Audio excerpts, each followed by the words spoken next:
Now, if you've watched the earlier videos on the trends indicator and the trend monitor indicator, you'll know they work really well as freestanding indicators, but their true power is when they are combined. They are complementary to one another. And the reason is, as I've explained in those videos, is that the trend dots work very close to the price action. The trend dots here are constantly oscillating above and below the body of the candle, changing color, giving you visual clues on support in the upside where they're below the price action, where they rotate through the body and then move to the upside in a downside trend. So they work very close, and the color changes also occur very quickly, purely because they are so close to the price action. You can see here, we saw it in the earlier example. The trend monitor, on the other hand, steps back from that price action and takes a more considered view. It takes a much slower term perspective, if you will. And if you think of it as someone who might be talking to you, the brain of the trend monitor, if you like, is constantly analyzing to think, well, you know, is this a change in trend? Am I changing from a primary trend lower to a primary trend higher? Or am I purely seeing congestion? And I guess the one of the best example here is probably on the 1 minute here for the NQ.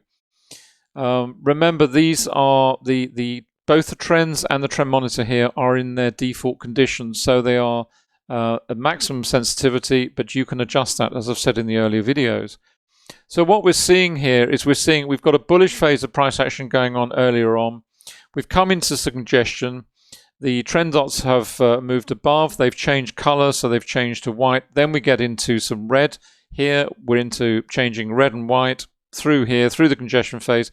Then we start to come out the other side and we start to pick up the bullish trend once more into congestion, and on up we go up to the top of the chart.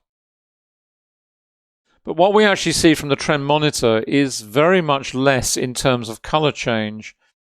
We see that this has maintained the bullish trend, which has been reflected up here, but has actually rolled into this minor congestion, minor move lower and then into congestion. Throughout this congestion phase, we've got some changes in color here of the trend dots.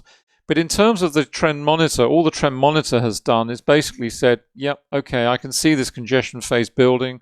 I'm going to change into a darker phase of price action, a darker blue. Then as the trend dots pick up the other side and come out the other side away from congestion, we go back into bright blue, little bit of a pause here, up into bright blue again, little bit of a pause here, and continuation of the trend higher. And really, that is an example of using the two indicators in tandem, one which is very close to the price action, one which steps away from the price action and takes a more considered view of price action. Used in combination, they are immensely powerful, and they complement one another perfectly.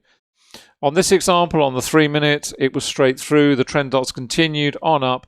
We had a little bit of congestion here, as you can see. They moved into white up here, but the trend monitor has stayed steadfastly blue throughout. Down on these bottom two charts, if you recall, I did actually change the sensitivity on the trend dots here. So one of these would probably been red, maybe one or two even. So they've stayed white here, and I did the same thing over here on this particular time frame, the 10 minutes. So they've stayed white as opposed to reverting to red. What the trend monitor has said throughout that phase of price action is yes, we're continuing in bearish price action. I don't see any reason to change right now. Then we start to transition into a darker color. We haven't gone to dark red. We've actually hopped over into darker blue. We've got congestion here, the white dots. We're in darker blue territory here. And then as the bullish trend gets underway, then so the trend monitor reverts into its bullish phase of color. That is using the two indicators in combination. It's a powerful package. They are very complementary to one another, and the way we always recommend you use them is, first of all, together, and secondly, used in multiple timeframes in the way you see them here. So I hope you've enjoyed this particular video. I'm going to do the same on the other charts to the downside. So thanks for watching. See you again soon, and bye for now.